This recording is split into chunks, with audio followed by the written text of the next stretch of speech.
Let's research mid-19th century pinafores.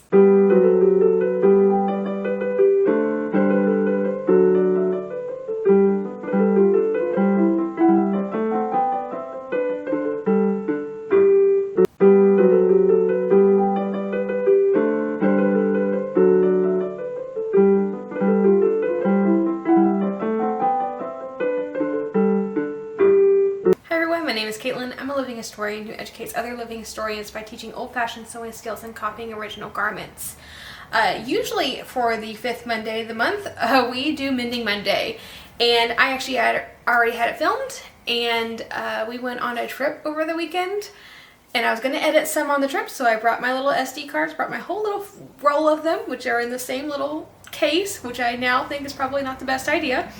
And somehow, between here and Fredericksburg and my parents' house and an antique store, I've lost all the SD cards, which have several videos that I'm now going to have to refilm.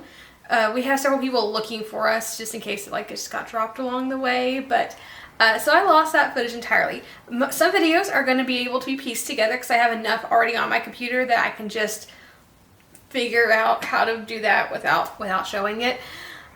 This one was entirely on one of those SD cards though. So there will be no Mending Monday. If I get that footage back, if I somehow find my SD cards, that'll just be the next Mending Monday. But for now, because I'm kind of running short on time and I have no mending because I did that like a week and a half ago, so we can't do another Mending Monday, I was researching pinafores for an upcoming project, and I figured let's just maybe it'd be interesting to see like my research process and like how I look for things and like where I look for things. What I'm really trying to look for is pinafores for like babies. When they start wearing pinafores, up to about 3 to 4 years old, I don't know. I'm making it for a 1-year-old, so it's like I need something in that realm. But I want to see the different styles. I want to see if there's like a gender difference and that sort of thing. So I think what we're going to do is we're going to have like me so you can see my facial expressions and hear my voice. And then I'm also going to have like the computer screen so like you can see what I'm doing as well. Hopefully that's not too much to look at. Let's go ahead and I suppose get started. I already have a lot of things pulled, so we'll start there and I'll just go back and retrace some of my steps and then look at some more things too. So what started this is I actually have a binder of baby stuff that my friend Amy gave me as far as like original baby patterns. And there's this whole 1857 Godey's article. I think it's 1857. Yep, it's 1857. Looks like it's the first part of the year-ish. I guess I can go back and look at what month this is in. March. Okay, it's in March 1857. And so it has here pinafore. So it's how to cut and contrive children's clothes. And it has the gown, it has some flannels and petticoats and a nightcap and talks about warmth and all of that.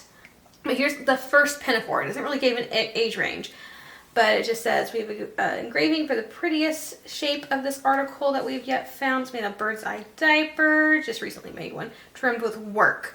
And work can mean a lot of things. Usually it means some type of embroidery that's kind of heavy and can withstand a lot of laundering. It can also mean things like a crochet or a knit or tatted edging. Okay, pinafore on a larger scale is extremely pretty pattern for girls of 2 to 6 years, but is not suitable for boys. So on a larger scale, that means this is before the age of 2. So this is a baby, likely around that 1-year-old. 1 to 2-ish, but then girls for 2 to 6 years is not suitable for boys. What does this? I thought it said something about the work. Let's see if I just maybe it's like a series. Sometimes, yes, it's a series. Okay, cool. Sometimes Godey's does this where it has an article, but it's in several pieces throughout the months. And looks like this is one of those things. Okay, so why children should be well dressed.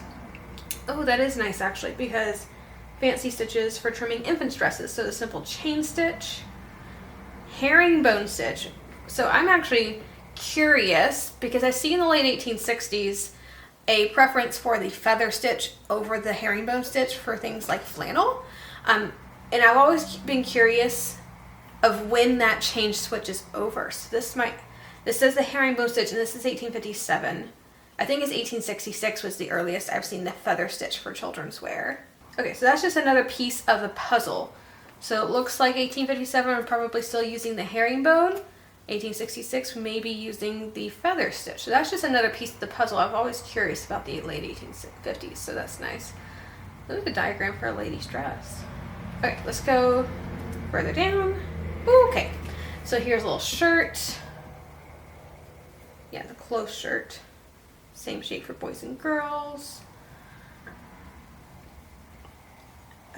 Buttons. Okay, this is a second pinafore. Okay, this is another pinafore. So we give here extremely pretty pattern for a pinafore. This is what we were looking for, is pinafores. One width of bird's eye diaper, which is like a thicker, it's a pattern fabric. Early 19th century, it's going to be linen. By this time, it could be cotton. It's probably more likely cotton than linen at this point, but I guess it could be either or. But it's a thicker patterned fabric that is usually white. It's very durable because it's thick, which makes it great for outerwear for little kids. And then it also looks really pretty because it has that woven design. Okay, so small piece or crochet or other insertion. Okay, it's crochet, or that's the insertion at the middle there. It's made thus, and it tells you how to make it. It just says second pinafore, so it'd be after that first pinafore that we saw earlier. So if the other one was appropriate for under 2 years old, logically this is going to be around 2-ish years old or a little bit above. It's like a sack pinafore, but it actually does have the ties, but they're not ties, they're button. You can see a buttonhole and a little button in the engraving. Sleeves are made to match 2 strips of diaper. So the sleeves are actually separate. It doesn't look like that from the engraving, but that's why you can't really trust engraving. Alright, another pretty pinafore. This is another style. It's made of the same dimensions, hemmed at the bottom, sloped at the front and backs, and gathered down at the waist. The band being covered with an insertion. So that's like a basic banded pinafore. Band should be added to fasten around the waist. Pinafores for older children should be made round.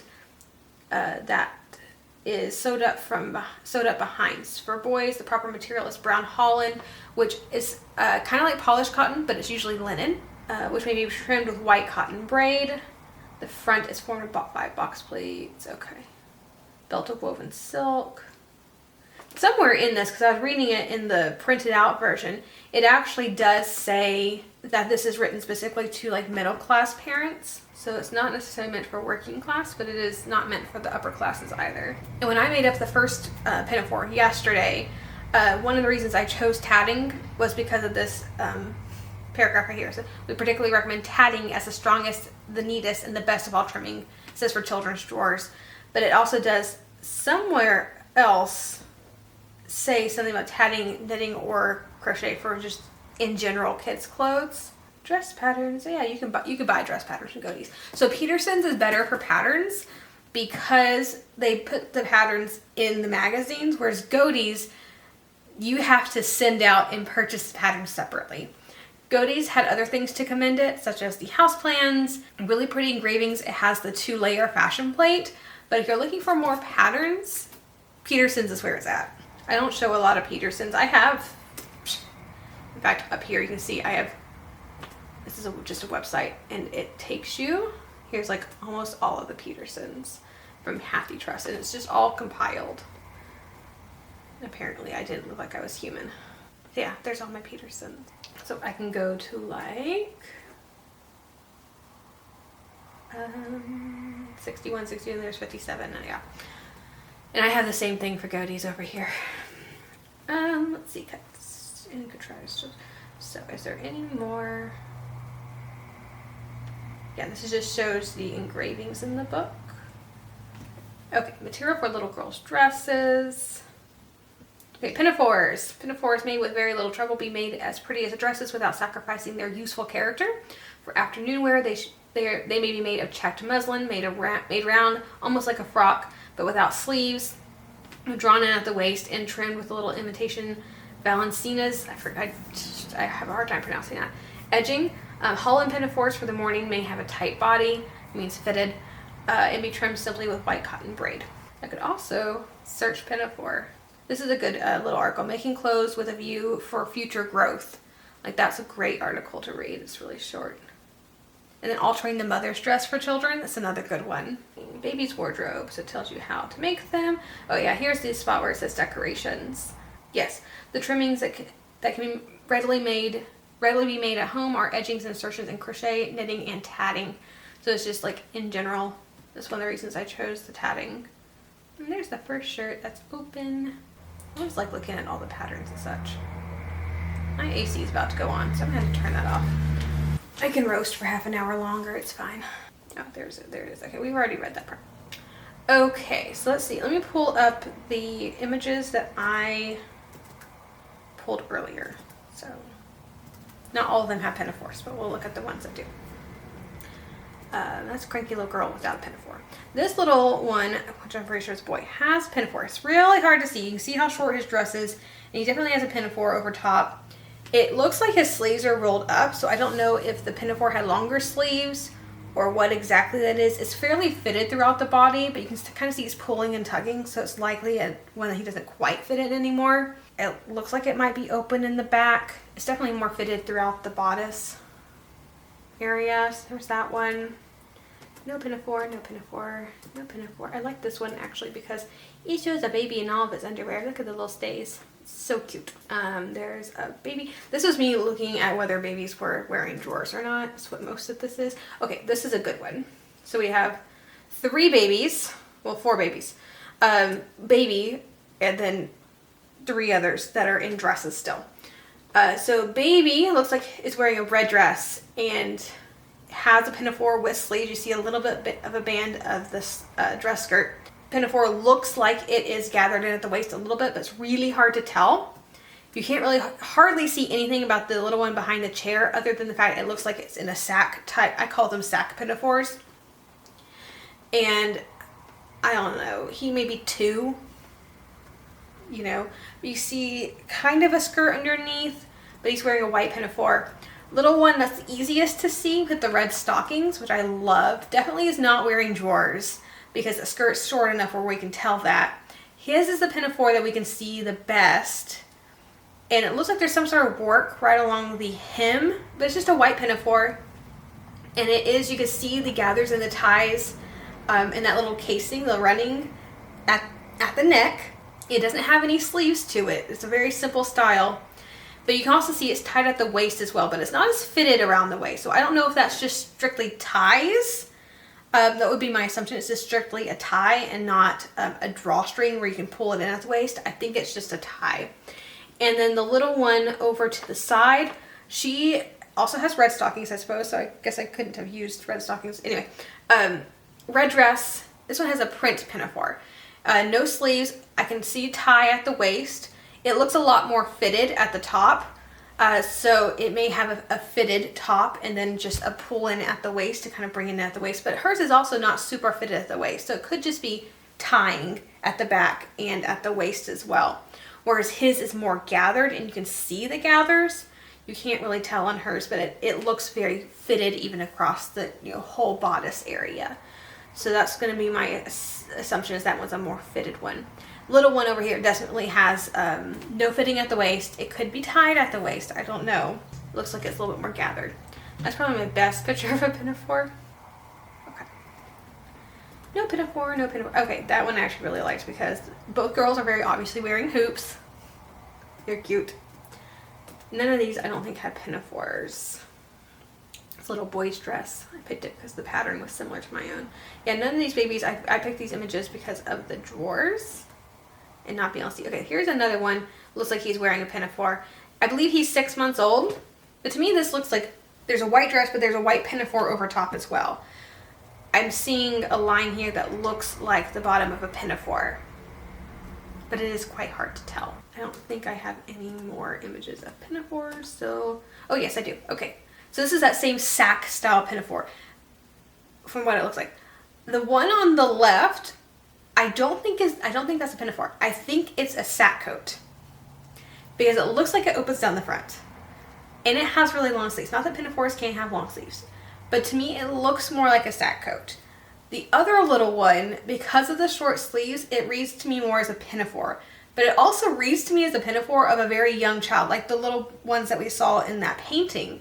It looks like the exact same thing, length and all, and she's still wearing it. That's what it looks like to me. This one I think is post-war. It may be up to 1870s. But they also have matching pinafores, but they're also nicer pinafores, and they're not really meant to protect the dress so much. This one is pre-war, but she has a pinafore, and this little girl looks like a pink dress. You can see her petticoats, and then the pinafore, it has that typical, like we would think of it as a pinafore, where it has shoulders and comes down the V and has a waistband. Like, this is a nice pinafore. Which they're taking a photograph, and it looks like they're dressed very nicely. Mom appears to be in silk given the sheen. Can I say that 100%? No, but it looks like it's silk. But yeah, definitely a little cute pinafore there. She looks a little bit younger than one-ish, somewhere around there. So already wearing a pinafore, and it doesn't appear like she's wearing drawers, but I really can't see that far up her leg. So she may be wearing drawers, but at this age I wouldn't necessarily expect her to be. This one also, I think, maybe post-war. It's either late war or post-war, I think. Just given, and she's not actually wearing a pinafore. I would call this more of a pin or apron, because it pins up here. It's not straps that go over, which I think is the differentiation between an apron and a pinafore. It's a pinafore has more coverage usually, and it ties in the back, whereas a apron, well, if it's a half apron, it would also tie in the back. But if it has a bib or a pinner part, it would pin up here. So, my opinion, that's the differentiation here. Whether or not that's a period differentiation, that's my current understanding. Okay, and then there's that pattern. And I just thought this was cute. I think this one, yeah, I was just looking at sleeve style. So I don't think any of these have pinafores on. Nope, okay. All right, let's look through some images that I may have already saved.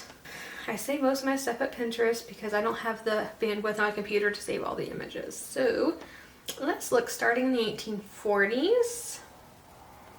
I'm gonna look at 3. I'm gonna look at photographs, artwork, and children's clothing and see what I've saved. No guarantees because I don't even know what I've saved half the time.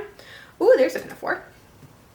I'm just gonna save the ones that have pinafores, and we'll look at them in a little bit. Most of these are going to be women. That may be a bib, that may be a pinafore. Let's look at it a little closer.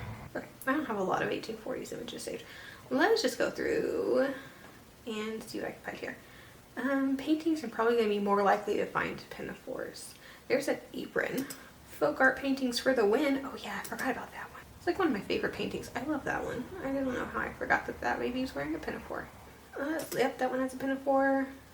Let's look what we got for the 1840s. Okay, nice. Okay, so that is basically a sack.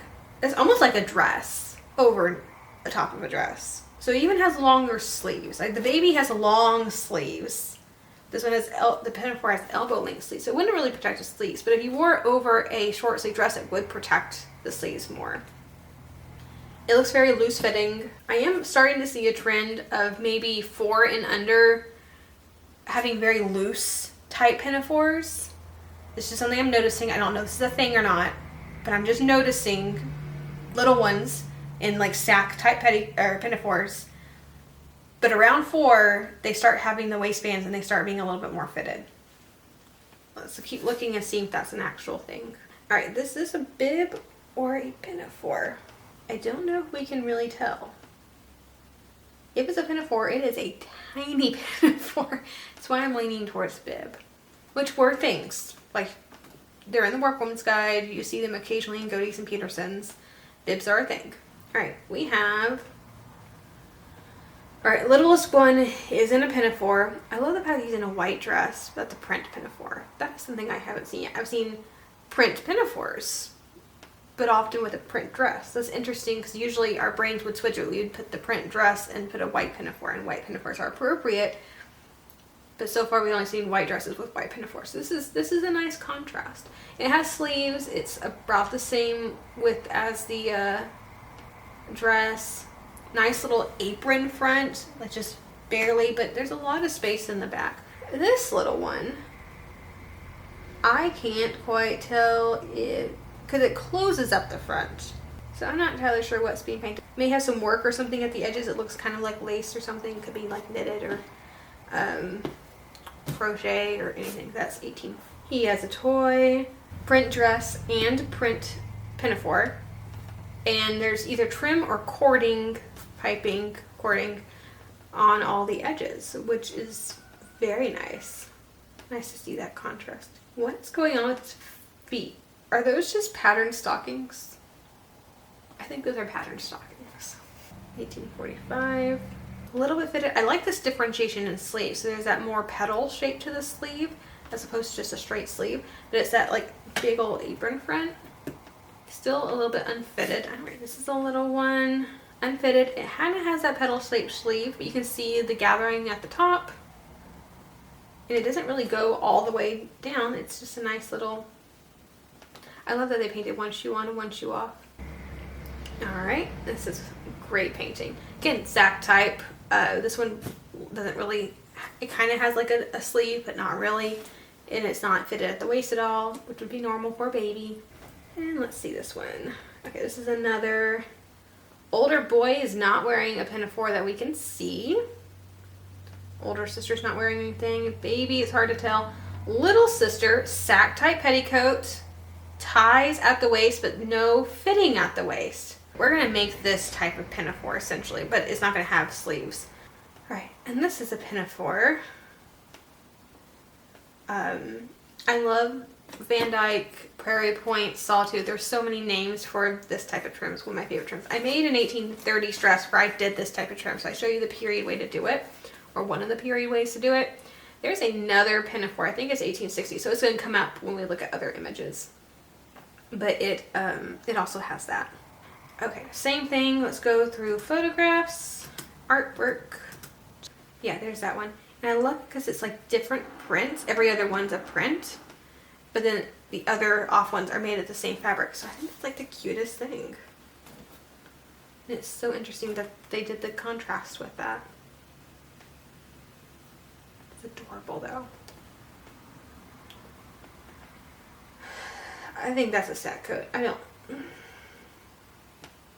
Now comes the question. What is the difference between a sack coat and a pinafore? Is it... Because both of them are unfitted. Pinafores can have sleeves. Is it the materials? It doesn't say medium. So like, I would think a sack coat would be more either of the dress fabric or it would be of wool for warmth. This one does button down the front. We haven't come across any pinafores that open up the front. So I think this is actually a sack coat because I'm thinking coats open up the front. All the sack coats I've seen open up the front for little ones. All the pinafores I've ever seen close up the back. So I don't think this is an apron. I think this is a sack coat.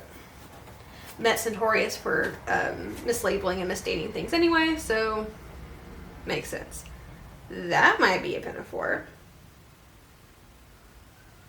It says 1860. Yeah, I searched pinafore earlier. I didn't really get a lot of... Oh, it's already there. Let's see if I search apron. What I get? I'm going to 1800 and 1900. At least cut it down a little bit. Yeah, that closes at the back. Is a sack type garment made of linen. I would agree. I think that is a pinafore for a baby because it's unfitted. Because I probably should have saved that. I'll come back to it later. All right. This little girl looks like she's wearing a pinafore. Can't tell if that baby's wearing a pinafore. Let's look at it. Okay, don't see any kids. So let's look at some of these. So this is an older girl. That pinafore is very much like a dress, but very clearly it's a pinafore. That one could be wearing a pinafore, but again, hard to tell. All right, that baby's wrapped up in a shawl, so can't see anything there. Okay, we have most of these kids not wearing pinafores. The one who's playing sick is, yeah, playing at doctor's, yeah. But it's very hard to see. It looks like she has a blue dress on and maybe a little bit of an unfitted pinafore. All right, here's another unfitted one. Very close around the neck. They're both wearing pinafores. The older one looks like she's wearing a silk pinafore. And it's a little bit more fitted. Again, it has that fitting at the waist. You can't really see with the little one, but the way it's laying, it's not being pulled in. It's just like hanging, if that makes sense. It looks to me like it's likely an unfitted pinafore. And I love the little bit of work at her sleeves. This is the style pinafore we're making exactly. Minus this one is pulled in at the waist. So I guess you can have little ones with the pulled in waist pinafores. Yeah, pink dress, white pinafore. It's just literally a hole. There's no sleeve pinafore, and it's just ties at the back and at the waist and at the neck. This one has a little bit of an apron, not really a pinafore. This little girl has a pinafore, and it is pink, and she has a red dress on. And it looks like it may be fitted at the waist, but it's hard to tell. And it definitely doesn't go to her back. It's just a front pinafore. Which you do see different styles of pinafore. Like you've already seen some where they're very full coverage at the front. Some of them are not very full coverage at the front. They're more like accessories. And then you see some that are very full at the back as well as the front. And some of them that are very full at the front and then like nothing, no coverage at the back. So there's different styles. Okay, are these little kids wearing pinafores? I don't believe so. I think what we're seeing is her skirt pulled back for work like Mom's is. This little girl's wearing a pinafore. Unfitted. Not a lot of coverage though. It's just about halfway up her skirt. This little guy's wearing a pinafore and it's only tied at the back, not also at the waist. But it's a pretty like open neckline. You see some at the neck, you see some open. This one has sleeves to it. Okay, this is the one we didn't see earlier. I don't think it's an apron because that's a belt over it. I think that's just part of his outfit, just dress. All right, let's look. Okay, we've already seen that image. Pinafores they probably took them off. But yeah, this is another, like a bib type pinafore, but it's still a pinafore. Has some type of work around the edge. Very small sleeves. All right, let's do 1860s. Same thing, and then we will end with searching through Petersons and Godey's. Baby may be wearing a pinafore, but that also could just be pink bows and it could be in a white dress. This one's definitely wearing a pinafore. Red dress, pinafore that is mostly unfitted, pulled in at the waist, pulled in at the neck. We've seen that style before. This little one is wearing a red dress, bluish pinafore, could be a check, could be pulled in at the waist, also could be unfitted. Can't tell because of where her hands are. Alright, these two are wearing pinafores. Actually, three. So this little guy is wearing a pinafore. I think that's the guy, based on the hat. Wearing pinafore. She may have a pinafore underneath her jacket as well. But that's just the unfitted style, no sleeves. You can kind of see the opening here, so it's pulled in at the waist and it's pulled in at the neck. Oldest sister is wearing basically the same style. So more or less unfitted, it has a print of some kind, but it's not as gathered. It's more fitted across the top, just not as sack type, but it's not pulled in at the waist. And this one may have a pinafore underneath your coat. Maybe. I see a pinafore. Two pinafores on these little girls. Very hard to tell. It's blurry. We have pink dress, white pinafore, looks unfitted. Darker dress. Oh, there's another one back here. I can't tell if that one's wearing a pinafore. That looks like I see a skirt down here. That's a basic sack petticoat or a sack pinafore, sack pinafore. Could be pulled at the waist, could not be, but it definitely has a top, so it's not an apron. It goes around her shoulders, so it is a pinafore. Try to read. Okay, there we go. This is one of my favorite paintings. So, gray dress, kind of a sack pinafore again. Maybe pulled in at the waist, may not be, but it's definitely not fitted across the waist. And it's very gathered across the top. And it looks like it doesn't have any sleeves either, which is the style we're going to make. And we have more children over here. This one is pulled in at the waist slightly and has a band across the top. But it's not covered in the back at all. So those types of, you have to have a somewhat clean child. I think you have to know your child and know, do we mostly get messy down the front, or are we a back and front messy child? Some of these styles do not cover the back very well, and I think it would be very much dependent on the child, on what type of messes they tend to get themselves into. All right, let's see. We got two pinafores. 3. We have 3 pinafores. Yellow dress, sack. The pinafore is blue. Pulled at the waist, or neck, not fitted. Red dress, white pinafore, not fitted at all. Dark dress and like a reddish brown pinafore. This one has sleeves. It's hard to tell. This one may or may not have a little cap sleeve. This one definitely has sleeves. It doesn't appear to be pulled in at the waist. It looks like a rather long pinafore. Is that longer than their skirts? You can see their like petticoat peeking out. So their petticoat and their skirt are actually the same length, and it's just, you can see a little bit of the petticoat, which is not ideal, but it does happen. All right, let's see. Oh yeah, pinafore patterns. I know I have some pinafore stuff saved in here. That's a bib. So if you want to know, like, that's a type of bib. There's another type of bib. That's the top of another bib. That's what you gotta, when I look through things like this, I get distracted and I start looking at other things. I figured out to do all of my research on video. Here's another bib. Because if nothing else, hey, I do have that saved. It'll keep me focused. I can't go in any rabbit holes. I'm doing a video. There's a knitted bib. Alright, so this is a French magazine. So we're gonna look at my French. Alright, that is a pinafore for a little girl of 3 to 5 years old. But you can see how simple that is. I mean, it's just a triangle, but it doesn't have any sleeves, but it goes over the shoulders. It's pulled in at the waist. By the way, I've never taken French. I can just somehow read some of it because it's similar enough. I've taken Latin before. I've taken a little bit of Spanish.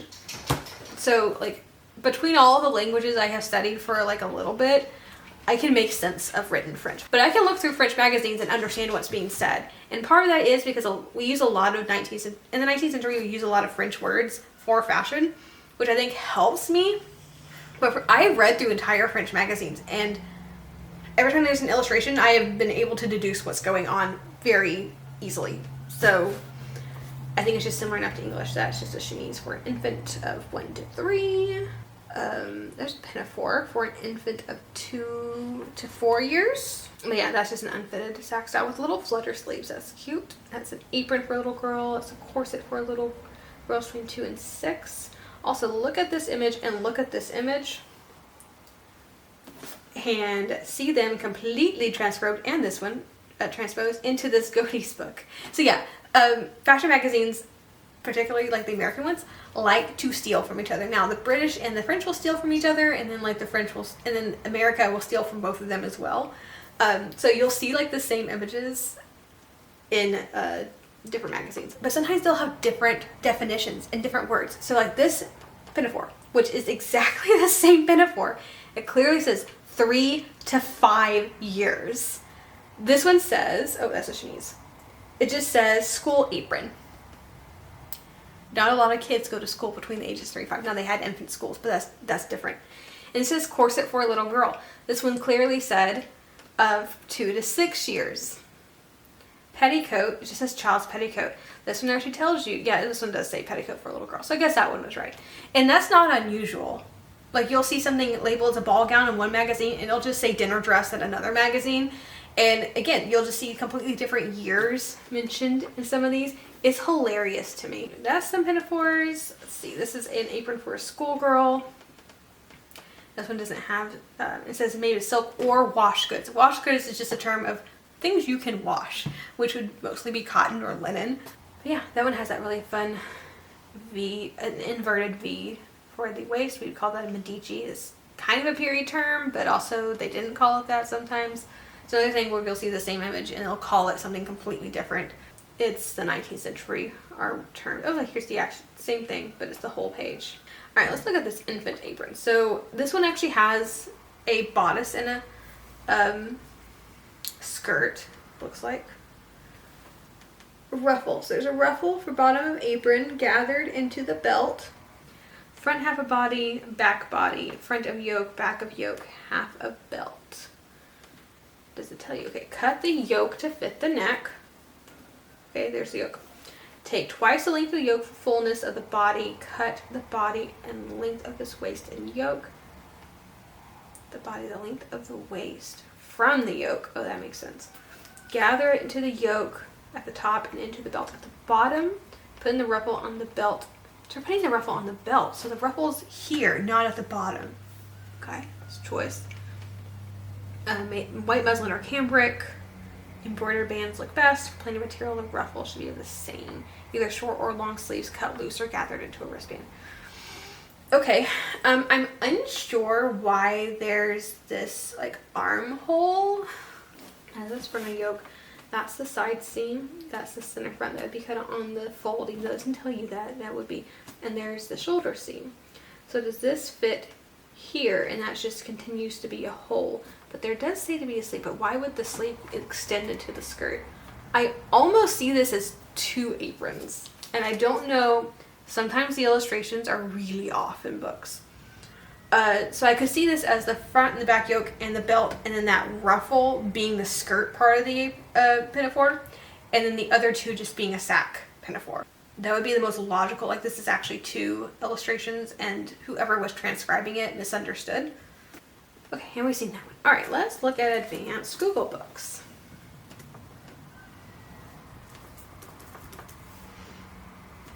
Let's look 1845 to 1865. Like, all right, so let's look over here.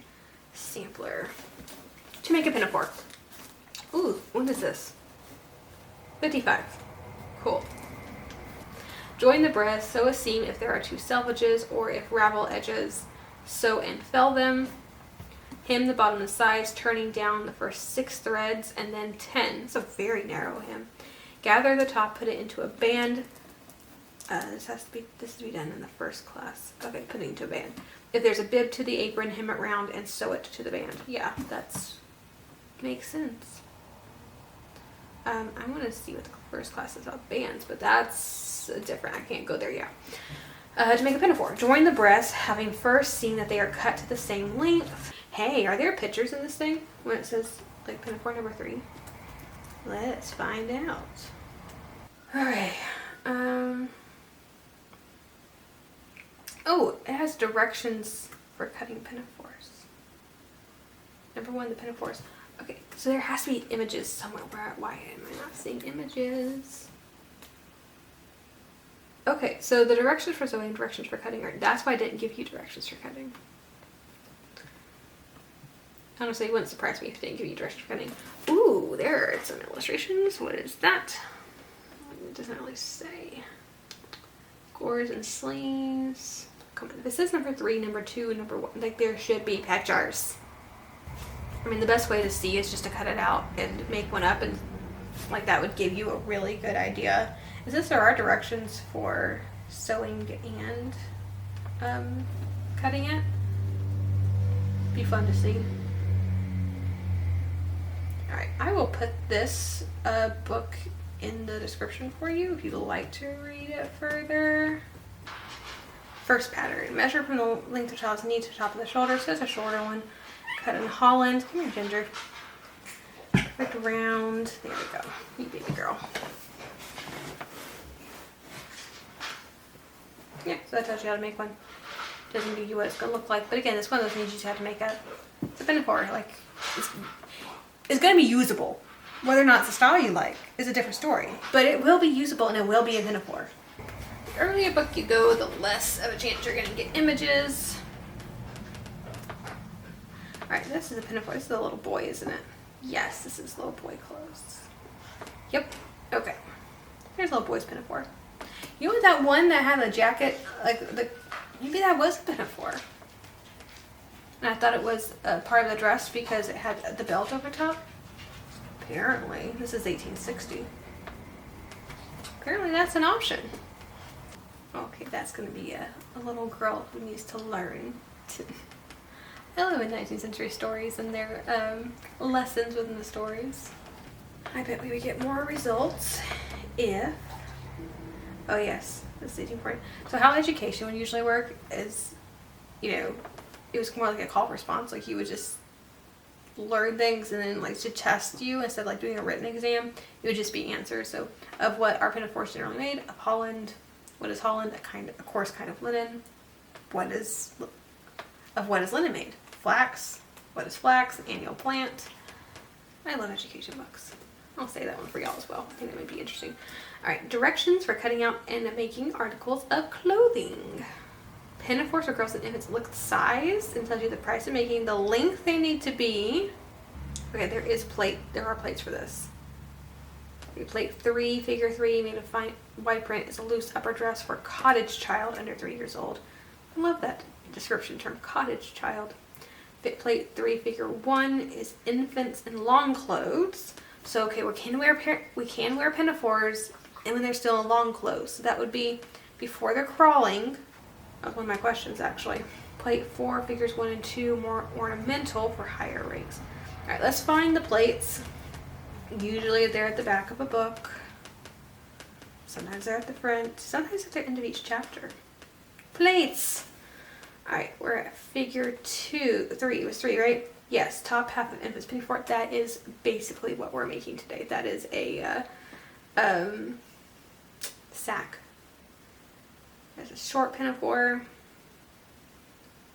That's the cottage pinafore. That is a sack one, but it's a little bit more fitted because you have to cut a neckline cut, which is this part. And this is the shoulders right here. And this you just slit down and that's your armhole. Okay, this Prince of Wales pinafore. So we've seen that style pinafore on some little boys. That's incredibly simple to make up. This one is more fitted in the waist. You can see that's going to be an opening there, but that's the neckline, shoulder seam. There's a side, and then there's the front and the pinafore. That's a fancy pinafore for a child from 2 years old. And that's a frock. Okay, so that means dress, essentially. More frocks. Okay. Yeah, that's a good one. We'll, why have I not used this so much? 1854. This will be a good resource. I will put this below as well. Mother's Thorough Resource Book. We've used this quite a bit. I'll save that for y'all. Sampler, yes. And okay, that's the same one. Directions. I think we're gonna stop it here. We got a good idea of what's appropriate for young children as far as pinafores. And this video is already gonna be so long. And there's the AC, so I think that's a good time to stop. I already turned it up. So if it's that warm in here, then yeah, we should probably stop. Okay, let's stop recording here. I hope that saved everything. Good, yay, okay. It worked. Alright, this was fun. I hope you enjoyed this, kind of getting to see how I think aloud and how I do research from home. Obviously, it's always better if you go from, and you're actually seeing things in person. And yeah, someday maybe I can take you on a journey where we go to a museum and we do all of that. But, I don't know. Y'all see the fun sewing stuff, but behind the fun sewing stuff is usually several hours of doing this. And real quick before we go, I'm going to share a very quick style of what we're going to make for our pinafore. Again, easiest style I can come up with based on the images. And you can make it more complicated as you want from there. So I gave you some plates and stuff for if you wanted to make more of a shoulder and like sleeves if you wanted to, or have like a real neckline, you can do that. But let me give you like the simplest version of a pinafore. That way if you're brand new to sewing and you want to just make something for your child, I'll give you the simplest version and what you can do to add to it from there. So let's go ahead and get to that portion real quick. We're going to begin with measuring. So this is a very simple style. So I'm going to measure from the shoulder line of the mannequin or child I want to dress the pinafore on and go to where I want it to end. And I'm going to add about 2 inches to that just to get seam allowance and hem and all of that. I'm using 36-inch wide fabric. I'm going to cut 2 lengths of fabric, whatever length I came up with in my measuring. So the measurement from shoulder to where I want to end plus the 2 inches. On one of the pieces, I am going to cut it in half so I get 1 full panel and 2 half panels. I'm going to sew 1 half panel to the full panel on one side to the other side of the full panel. I'm going to start my stitching about 6 inches below, anywhere from 4 to 6 inches below the top of the pinafore. This is going to be where our arms are going to go. We're not putting in sleeves. I just need to leave a little bit of a gap there. So anywhere between 4 and 6 inches will give you plenty of room there. And we're just going to stitch it all the way down. If you don't have a sewing machine, that is okay. You can do this by hand. It's called a run and fell seam. I have a video on steam finishes that I will link for you if you need that. But I'm going to be using a sewing machine here. And again, this is the other side. So leaving again that 4 to 6 inch gap at the top, sewing it all the way down, and I have my little kitty helper Nutmeg assisting me here. We're not going to backstitch on anywhere sewing. Even if you're using a modern machine, backstitching is not appropriate for historic finishing. Just leave the edges raw. I'll fix them in a minute. At the ironing board, I'm going to take those seams. I'm going to cut down one of each seam, so just one of them. This is how we're going to do our felling. We're going to fold back the top parts twice just to make sure that edge is finished. And we're going to do this on both sides, and that way we have our little opening. And this is what we're going to do with that raw edge. So we're going to fold in the raw edge over the one that we cut in half, just like I'm showing, and ironing it down. This is basically a run and fell seam, except we're doing it by machine. So it's not technically a run and fell. It's a sew and fell. And seam allowances don't particularly matter. I use about 3/8 inch seam allowance. You can do more or less, whatever's comfortable for you. Now on the extreme ends of the half panels, we're going to fold those in half twice just to create a finished edge. So basically a hem. We're not going to worry about the top or bottom of the pinafore yet. We're just working on all the side seams. Then we're going to go back to the sewing machine. We're going to sew up all the things that we just ironed. Starting with the back seams.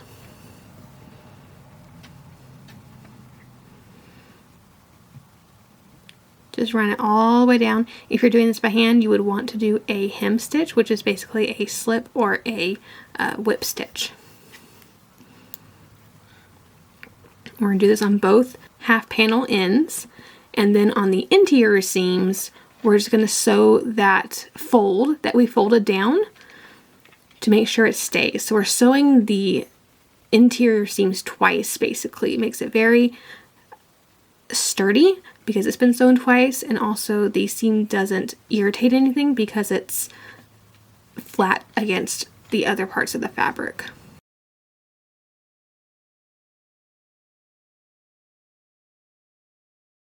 And then we're also going to stitch down the slits that we made that are going to be for the armholes. So just from the felling, I'm just going to go up one side and then I'm going back down. Just make sure you sew all that down. And again, we're going to do both sides to make sure everything is nicely finished. And then we're going to go to the hem, so the bottom, the part that does not have the slits for the arms. We're going to fold down just a little bit, maybe 1/2 inch, maybe 1/4 inch, something like that. And then whatever you allowed for your hem whenever you cut it, you're going to fold that much up again. I chose a 2-inch hem. You absolutely do not have to do one that big. You can do a 1/2 inch hem, that's fine. I like long hems. I think they look nice, so I'm going to do a 2-inch hem here. And it's just easier to iron it down. If you need to use pins for any of this, go ahead and use pins to hold it down while you're sewing. I didn't find I needed them for mine, but you may need it for your project, and that's fine. Make sure the hem is even all the way around. And then it's going to be back to the sewing machine. We're going to stitch that hem down. And this is going to be the last thing we do by sewing machine. Everything else is going to be done by hand. Whether or not you're using a sewing machine at all, we're just going to use the rest of it. We're just going to do the rest of it by hand. So get yourself into a comfortable position for hand stitching. I prefer the couch. I'm going to fold my pinafore in half and mark the center at the front top. So this is the part without the hem, the only raw edge we have left. So I'm just going to mark that. And then I have all of these little ends from my stitching, and I'm going to just make sure they're not going to come out. Now I'm using an original machine. It is a chain stitch, so if I don't tie off my ends, my stitching will entirely unravel itself. So I have to absolutely make sure that I do that. Now if you're using a modern machine, what I would do is I would take the bottom and the top thread and tie them together a couple times and just snip them off. It's easier than what I'm doing. Now we're going to take a really long thread and we are going to gather the top. This needs to be done by hand. Yes, I know modern machines can do gathering threads. It doesn't look the same as a hand gathered thread, and period machines did not do gathering. They did very small stitching.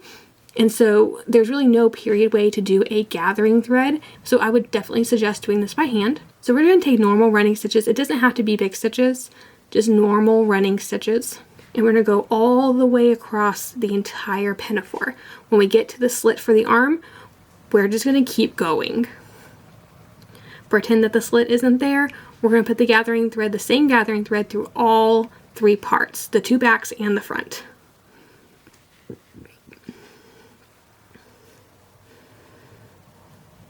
Now I'm going to cut a bit of twill tape.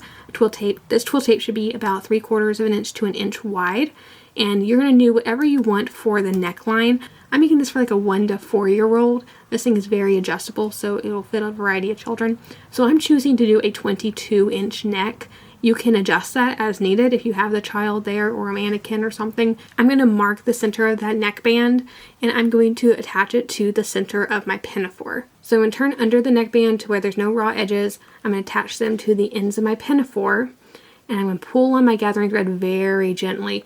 It is advisable that you do 2 gathering threads instead of 1. I tend to do just 1, but you do have to be very careful because if you break 1, obviously you have to redo the entire thing. So it is advisable to do 2 just in case 1 breaks. You won't have to entirely redo it. So you're just going to gather it until it fits the neckband. Don't worry that they're not evenly distributed yet. We're going to do that like in the next step. So just make sure that it fits the neckband. So then we're going to take the gathers, evenly distribute them to make sure that there's not one spot with a ton of gathers and one that's not gathered at all. And we're going to take that neckband and we're going to whip the pleats or the gathers to the end of the neckband. This is just way easier by hand than by machine. It's a ton of work to fiddle with this on machine. Trust me, it's faster to do it by hand, and it looks neater when done by hand. Adjust your gathers as needed. If a couple of them try to move, go ahead and adjust that and go all the way around. And then when you get to the end, just go ahead and reinforce that once or twice. Then you're going to fold the other end of the twill tape down over that raw edge. So you're basically encasing it. It's like a little casing. Stitch it down, and then you're going to whip stitch the back end of this all the way across, just like we did the front. And that's going to be our neckband to our pinafore. Now we're going to take some 1/8 inch twill tape, cut it, your 22 inches plus or whatever. So I did, I think, 30 inches, just so you have a little bit of extra to tie. And then we're going to use a bodkin or a large needle, and we're going to put it all the way through the neckband of that pinafore. And this is going to be basically a little drawstring. We can draw it up at the neck.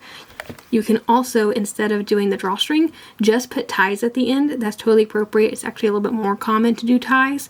And again, you can also do ties at the waist if you'd want. I just opted to do the very, very basic style of just having it at the neck. And again, it doesn't have to be a drawstring. It can be just ties as well.